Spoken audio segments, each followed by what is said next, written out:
interessante, César, porque a maçonaria ela começa, né, com 2 pastores. A maçonaria moderna ela começa com 2 pastores em Londres, na Inglaterra. Então, maçom... Então, né? peraí, vamos lá. Como é que começa a maçonaria com 2 pastores? Na realidade, a que maçonaria... Ano? Que século? 1717, em Londres, na Inglaterra. 1717. Então a maçonaria nem é da França. Não, Eu interessante, né? Porque, a Porque princípio... maçom significa em francês, né? Na realidade, a maçonaria, eles dizem que é antiga, né? Que Salomão foi maçom, não, etc. Né? Aí eles vão argumentar essa questão. Mas a maçonaria moderna, como nós conhecemos, né? Ela começou no dia 24 de junho de 1717, com 2 pastores, um James Anderson. James Anderson, ele era anglicano, e o Jean Théophile Desaguliers, um huguenote francês. E aí, a alegação é que a maçonaria é uma sociedade beneficente, benemérita, não é uma sociedade religiosa. Como eu falei aqui, infelizmente eu vi até o Nicodemos dizer que a maçonaria não é religião. Bom, vamos ver se ela é ou não. A igreja presbiteriana do Brasil antigamente podia ser maçom. Agora parece que também já não pode, mas... eu tenho aqui, parece inclusive, que o documento da presbiteriana, e eu acho a posição dela muito complicada. Atual? Sim. Mas eu acho complicada. atual elas proíbem, não proíbem? Eu vou explicar o porquê eu acho complicado. Antes disso, a gente não pode esquecer do reverendo Eduardo Carlos Pereira, que lá em 1900 e alguma coisa se posicionou contra a maçonaria dentro da igreja presbiteriana. Ele era da igreja presbiteriana do Brasil. O cara é catedrático, um gênio, o Eduardo Carlos Pereira. Aí o que aconteceu? A igreja presbiteriana não aceitou as declarações do reverendo Eduardo Carlos Pereira. E aí ele saiu. No que ele saiu, ele fundou a Igreja Presbiteriana Independente. Quer dizer, a IPI surge por causa da maçonaria. Racha da maçonaria, dentro da IPB. Porque eles não aceitavam Principalmente, os presbiterianos vão alegar outras questões, mas a questão principal foi, de fato, a maçonaria. Tá? Então, a maçonaria... Faz muitos anos isso? Sim, lá para os anos de 1912, por aí. 1900 e alguma coisa. Começo. No começo. E é interessante porque a alegação da maçonaria ser uma sociedade secreta e não religião, né, não é verdade, porque tem templo, tem ritos, tem orações, tem castigos, tem recompensas.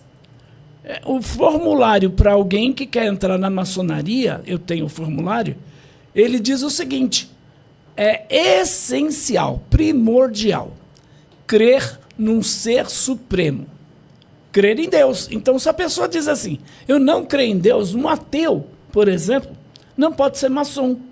Ele tem que crer num ser supremo, não importa qual é o nome dele. Por exemplo, se você acredita que Deus é um rato, você pode ser maçom. Mas se você diz assim, eu não creio em nenhum Deus, você não pode ser maçom. Então, eu falei aqui que era religião, porque o requisito número 1 é crer num ser supremo, crer em Deus. Se o camarada não crê em Deus, não pode ser maçom. Outro argumento que a gente pode usar aqui é a própria questão da maçonaria.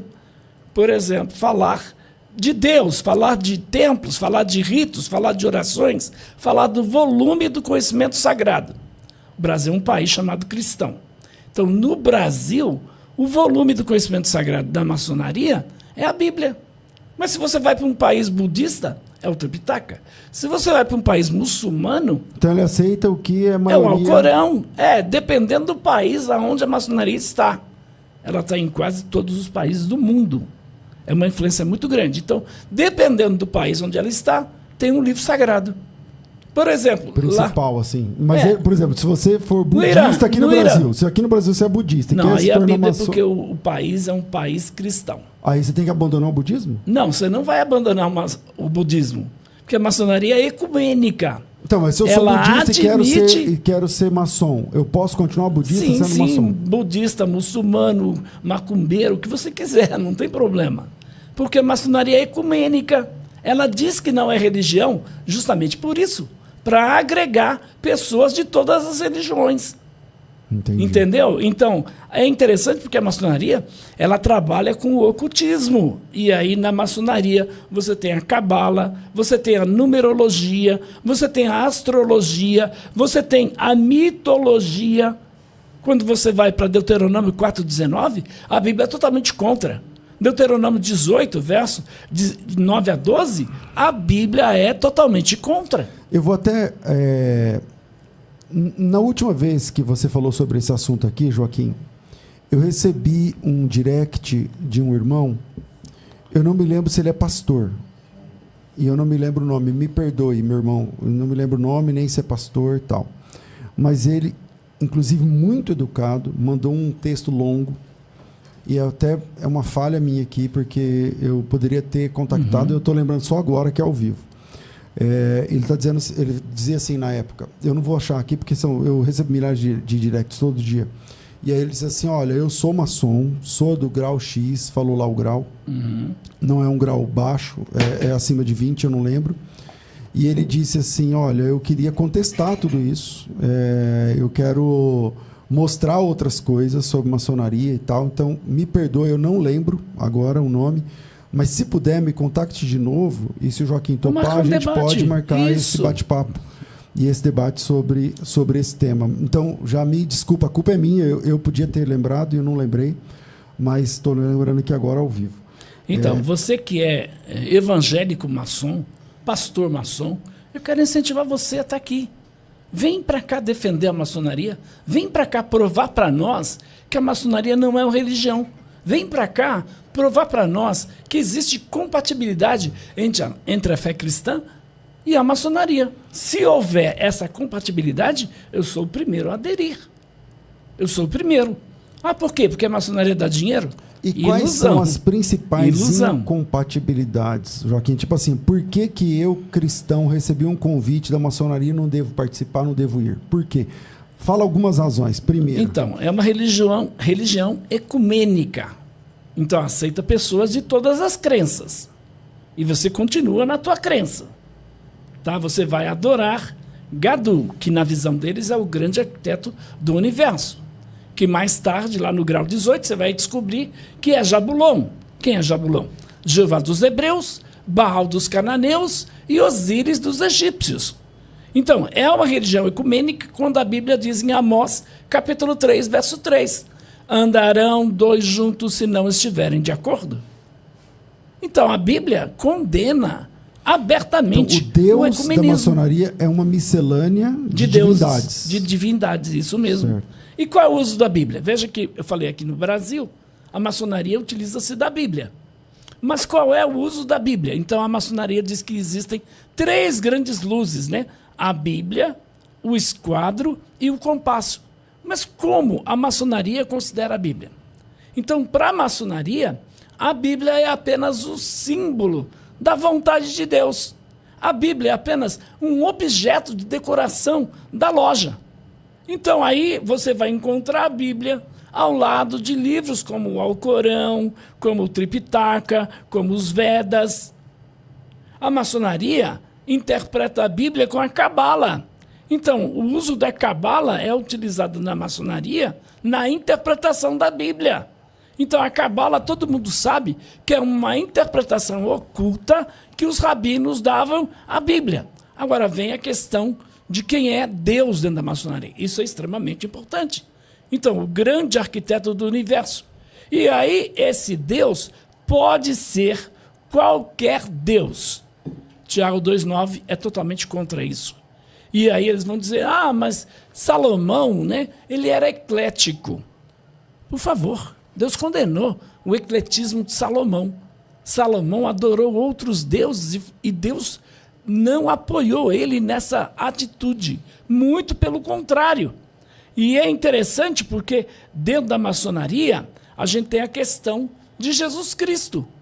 Para nós, os cristãos, Jesus Cristo é a pessoa mais importante do mundo. Não há nenhum outro nome dado debaixo do céu pelo qual possamos ser salvos. Que nome é esse? Jesus Cristo. Mas a maçonaria fala de Jesus? É interessante. Ela fala de Jesus? Fala. Ela fala, não fala? Quem é Jesus? Sim. Jesus é apenas mais um fundador de religião. como foi Buda, como foi então, Maomé. Jesus e Buda estão em pé de igualdade. Jesus, Buda, Maomé, Pitágoras, Confúcio, qualquer um desses aí, está no mesmo nível. Então, todos eles foram mestres de uma grande verdade. Então, a verdade dentro da maçonaria não é absoluta. É interessante porque eles dizem assim, todos esses, né, Buda, Confúcio, Maomé, todos eles pregaram a mensagem verdadeira e única. Que mensagem é essa? Que todos somos filhos de Deus. Ora, peraí, Deus é pai de todos? Não, não é assim que a Bíblia diz. João capítulo 1, verso 12. A todos quantos o receberam, deu-lhes o poder de serem feitos filhos de Deus, a saber, os que creem no seu nome. Creem em que nome? No nome de Jesus, não é no nome de Buda, não é no nome de Maomé, não é no nome de Confúcio. Então Jesus disse, eu sou o caminho, a verdade e a vida. Ninguém vem ao Pai senão por mim. Então, a maçonaria não abre nenhuma sessão sem a leitura da Bíblia. Estou falando do Brasil, né? Das chamadas lojas cristãs. Então, ela abre a Bíblia, lê uma passagem ali, dependendo do grau, né? Que está sendo ali realizada a cerimônia, mas todas as vezes que é aberta a Bíblia e fala de Jesus Cristo, por exemplo, eles não podem citar o nome de Jesus Cristo.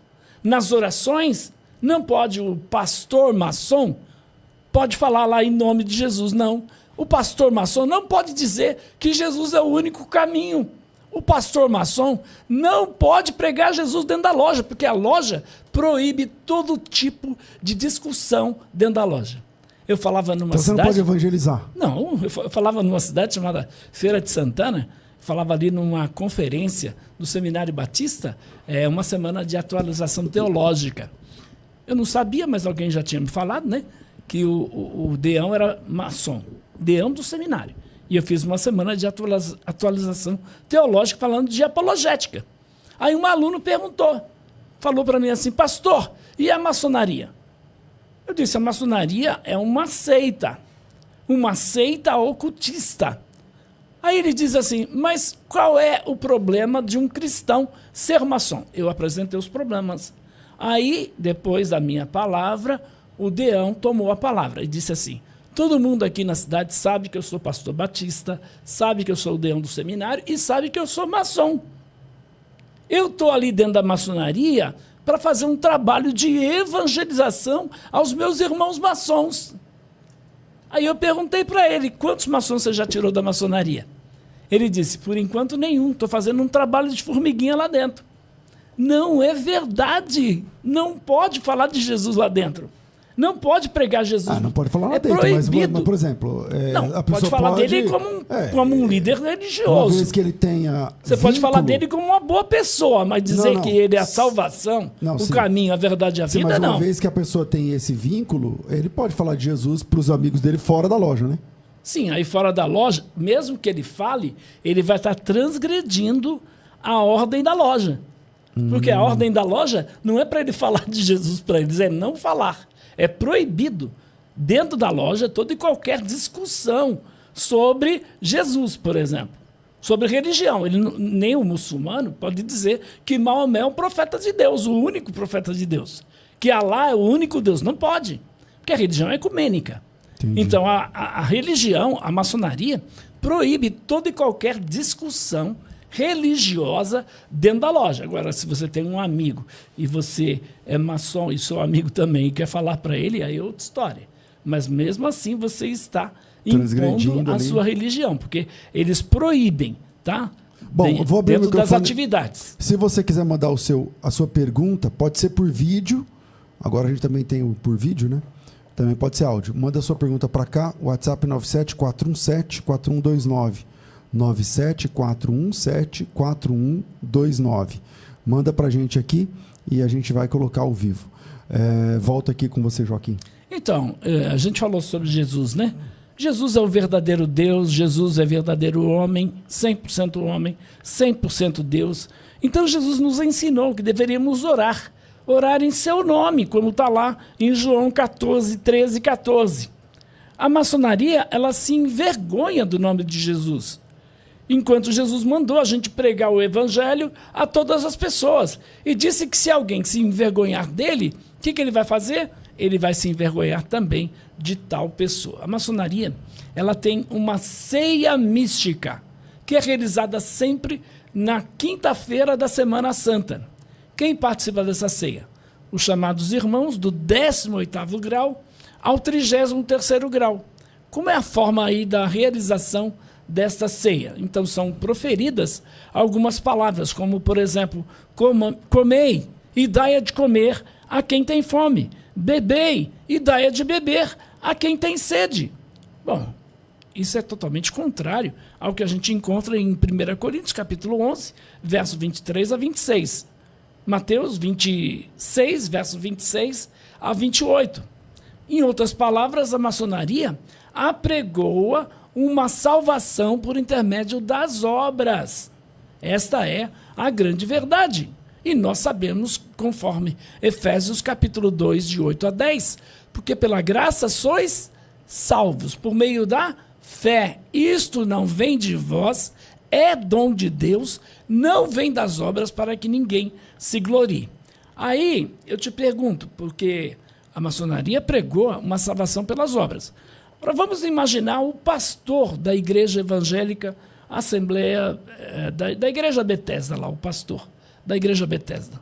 Aí ele se torna, recebe o convite, aceita o convite e vai para o ritual de iniciação. Olha como ele vai comparecer perante o ritual da iniciação. Coloca aí esse cidadão que está com a venda nos olhos, por favor. Olha como ele vai comparecer na loja, no dia da iniciação dele. É assim que ele aparece? Desse jeito Até aí. hoje é assim? Desse jeito aí. Então, ele tem que estar com o peito desnudo, por quê? Porque ele vai se apresentar para os seus irmãos. Tem que ser transparente. Ele está, por exemplo, com o seu joelho descoberto. Por quê? Porque ele vai dobrar o joelho no lugar sagrado, que é a loja maçônica. Ele está com a venda nos olhos. Por quê? Porque ele é um cego, seria isso? Porque ele está em trevas. Ele é um profano. Ele é um neófito. Como, César? Eu te pergunto, como? É como alguém que está em Cristo. Imaginar um pastor numa situação dessa. E tem uma corda. Ele é levado lá por intermédio daquela corda. Antes disso, ele fica num lugar chamado Câmara da Reflexão. Ali tem símbolos de caveira, tem símbolos de foice, tem símbolos de um relógio, de um galo, tudo isso tem um significado. Aí ele vai ficar na Câmara da Reflexão, meditando se ele quer ser ou não maçom. Ele saiu de lá e ele vai ser introduzido agora lá na presença dos irmãos. Então, vão levar ele, né? Outra coisa, ninguém pode bater na porta da loja maçônica e falar, eu quero ser membro. Não pode. Ele tem que ser convidado, normalmente por 2 pessoas. Mas muito bem, ele está lá no ritual da iniciação. Ele vai bater lá numa sala, e ele vai bater na porta, e aí vão perguntar quem é. É o profano, é o neófito. Então, o que ele quer? Luz. Ele está em trevas, ele quer luz. Vão levar ele. Então ele bate lá como um perdido. Isso. Está entrando agora para a loja maçônica. Está entrando lá em trevas, pro ritual. Entrando na luz. Isso, está entrando na luz. Ainda não está em luz, está entrando na luz.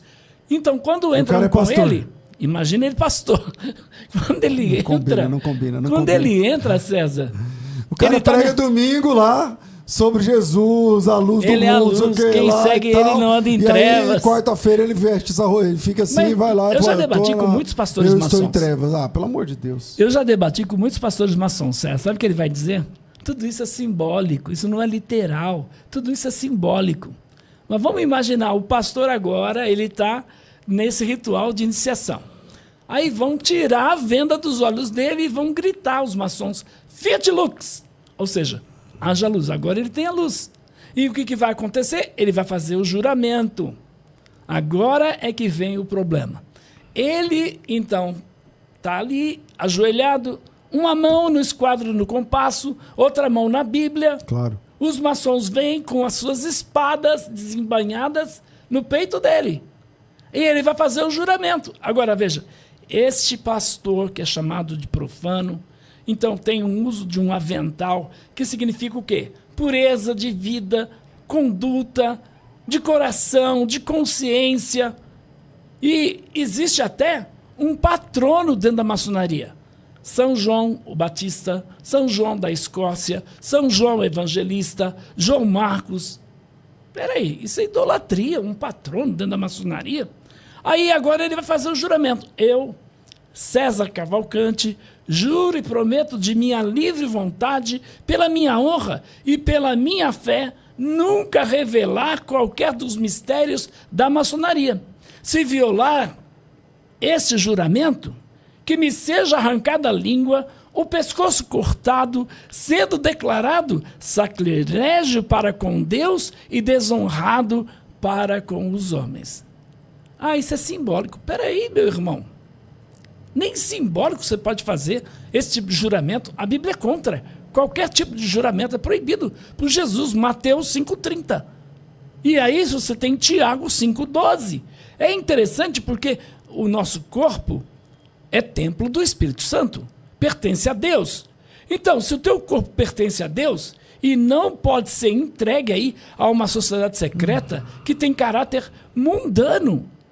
1 Coríntios capítulo 6, versos 19 e 20. Então, esse juramento, ele na realidade estabelece aí o quê? Ele estabelece uma sociedade, uma fraternidade, uma união indissolúvel de crentes com infiéis, de crentes fiéis com infiéis.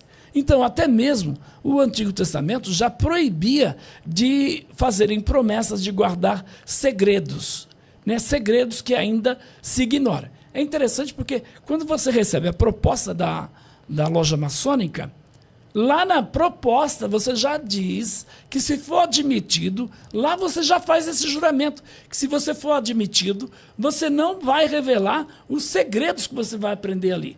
Bom, a Bíblia é totalmente contra, né? Totalmente contra. Não tem compatibilidade, meu irmão. Presta atenção no que a gente está falando aqui, porque você tem que sair das trevas. Sabe, César, algumas pessoas se convertem na igreja e o cara é maçom.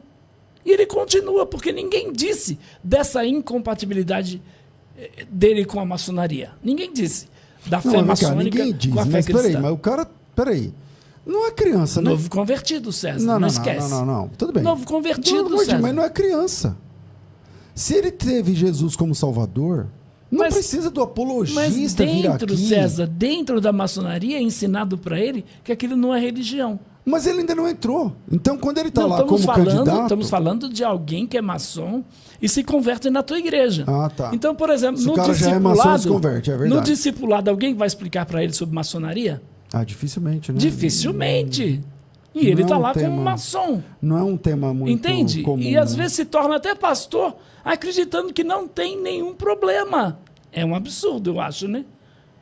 Uma pessoa dentro de uma igreja cristã nessa forma que valoriza colocou, beleza, a Bíblia... Porque, tipo assim, o cara, ele era maçom e se converte a Jesus. Isso. Aí tudo bem. E continua sendo maçom. Continua sendo maçom porque falta de conhecimento. Agora, o cara que é crente... E vai para a maçonaria, maçom, aí ele está indo para o inferno consciente. Na minha concepção, um pastor que vai para a maçonaria vai para o inferno consciente. Não tem salvação para esse indivíduo aí. Ah, mas ele é salvo por obras? Não, ele é salvo por Jesus. E a maçonaria faz ele negar Cristo. Então, para mim, isso é apostasia. Apostasia. Eu fui convidado para falar já em 2 igrejas, muito interessante. E ia falar sobre maçonaria. E os pastores destas igrejas eram maçons. Por exemplo, vou falar o nome aqui da igreja. Igreja Batista Memorial de São Miguel Paulista. O grupo de homens me convidou para dar uma palestra para eles lá sobre a maçonaria. Porque o pastor Duduche, que era o pastor na época, já morreu, ele era maçom. E aí, quando eu cheguei na igreja... O pastor da igreja era maçom. Mas os homens me chamaram para falar sobre a maçonaria. Queriam saber. Aí quem estava na porta, quando eu cheguei, o pastor Duduche. E falou, o senhor é o pastor Joaquim? Eu disse, sim. O senhor vai falar sobre a maçonaria aqui? O senhor não vai falar. Ele simplesmente disse, você não vai falar sobre a maçonaria. Aí não deixou? Proibiu. Eu não falei, não entrei na igreja. Ele não deixou você falar. Não deixou. E interessante porque eu fui falar também na Igreja Presbiteriana da Rua Caquito, na Penha, na Igreja Presbiteriana da Penha. E era o reverendo Edésio Schecker, nem sei se ele é vivo ainda. Foi, inclusive, presidente do Supremo Concílio da Igreja Presbiteriana do Brasil, Edésio Schecker. Ele era maçom, declarado. Você tem lá a Catedral do Rio de Janeiro, presbiteriana, Guilhermino Cunha, maçom. Quando a igreja, por exemplo, presbiteriana, se posicionou contra, o Guilhermino Cunha levantou uma turma dentro da igreja contra o posicionamento da presbiteriana. Sabia disso? Porque o Guilhermino já foi presidente geral, não foi? Sim, foi. Presidente do Supremo Concílio. Foi. E ele é maçom. Declarado. Mas você tem certeza, Guilherme? Declarado abertamente. Tanto é que ele foi contra essa decisão do Supremo Concílio. Foi contra. Eu não sabia que ele era maçom. Foi, é maçom. Tem muitos outros. Eu vou falar o nome de pode ser, mas a presbiteriana não caiu essa ideia Veja de bem, que agora... Você falou isso aí, eu tenho que pegar meu documento aqui, porque, na realidade, a igreja presbiteriana agora é o seguinte, você é pastor. Eu me lembro, por exemplo, é uma conversa informal, isso que eu vou falar. Então, nem sei se eu posso falar, mas vamos lá. Numa conversa com o reverendo Hernandes Dias Lopes, ele falou para mim que, inclusive, foram através de uma propositura dele, alguma coisa assim, que agora a presbiteriana não aceita maçons, né? Aí eu não sei, aí tem que ver com quem é presbiteriano, eu não sei. As decisões novas, tal, realmente eu não sei. Mas essa informação eu tenho aqui na minha memória, assim, de uma conversa com o Hernandes. O Hernandes, de fato, foi... É contra. Foi um dos que assinou o documento do Supremo Concílio. Mas, de novo, qual é a posição da Igreja Presbiteriana do Brasil? É muito importante falarmos isso. Na realidade, a posição da igreja é a seguinte, César. Você é pastor, maçom, está dentro da igreja presbiteriana, a igreja presbiteriana vai aconselhar você a deixar a maçonaria. Aí você diz, não, eu vou continuar maçom. Tudo bem, você continua. Ah, tá. Não... Você não vai ser expulso. A igreja, eu quero que alguém me prove que o Supremo Concílio da Igreja Presbiteriana do Brasil expulsou pastores presbiterianos, reverendos presbiterianos, maçons. Eu gostaria que alguém ligasse para cá agora. Entre em contato com a gente aqui. Prova para mim quem é que foi expulso por ser maçom. Agora, você é pastor da Bethesda. Você eu quer não sou ir pra... da Bethesda, na verdade. A nossa igreja chama Comunidade Cristã Genuína. Desculpa, mas eu entendi, tudo bem. Tá bom, você é da Genuína. Quer ir para a presbiteriana? Você tem muitos amigos lá, Nicodemos, Hernandes, etc. Aí, beleza, César, mas aí descobrem que você é maçom. A posição oficial é que você tem que abandonar a maçonaria. Entendi. Entendeu? Oficial. Eu quero entrar para a igreja presbiteriana. Eu sou pastor, maçom. Tem que abandonar. Mas eu estou lá dentro e sou maçom. Você não vai ser expulso. Tipo assim, essa mudança, como ela ocorreu há pouco tempo atrás, não então tem, quem já estava já tem não quase tem 20 obrigação. anos, César. Não é assim tão... É que no radar histórico, 20 anos não é nada, né? Então, por exemplo... Não, se você pensar em que aconteceu há 20 anos atrás... Em termos de que, por exemplo, o reverendo Eduardo Carlos Pereira, que brigou dentro da denominação, que provou por A mais B que a maçonaria é incompatível com a fé cristã, que escreveu um livro que foi queimado pela maçonaria, o livro dele, como esse também do Boaventura Kloppenburger. Agora, o reverendo Eduardo Carlos Pereira provou por A mais B que a maçonaria é incompatível com a fé cristã. Quer dizer, ninguém ficou sabendo desse livro do reverendo Eduardo Carlos Pereira? Entendi. Agora, o que eu estou falando assim, demorou, é que 20 anos atrás é um tempo curto. 100 anos, César. Isso. 100 anos para ela se posicionar. Quando, por exemplo, a própria Igreja Presbiteriana do Brasil se posicionou agora, recentemente, contra todas as igrejas neopentecostais, chamando de seita. E aí? E não tem... mas aí, por exemplo, hoje em dia, esse posicionamento da presbiteriana é melhor do que era antigamente, então. Não tenha dúvida, é melhor. Mas só que não é retroativo, né? Eu te pergunto, faz sentido isso? Nós somos contra, mas temos pastores maçons dentro da igreja, dentro da denominação. E Mas saindo estamos tentando conscientizá-los. Você é batista, na Igreja Batista tem maçons? Praticamente todas as denominações têm. Oficial é proibido na Batista, é proibido na Presbiteriana Independente, então nem se fala. Não, lá não tem mesmo. É. Duvido, é possível, mas eu duvido. Então, Assembleia de Deus, Batista, Presbiteriana, Luterana é proibida, mas tem, com toda certeza tem. Anglicana, Episcopal, Metodista, tudo tem. Assembleia. A maçonaria está por trás dos principais acontecimentos da humanidade. De novo, a maçonaria trouxe o evangelho para o Brasil. A gente não pode negar isso. Vamos lá, tem áudio ou vídeo aí para colocarmos? Cláudio, por favor, me dá um toque aí se tiver. Áudio, solta.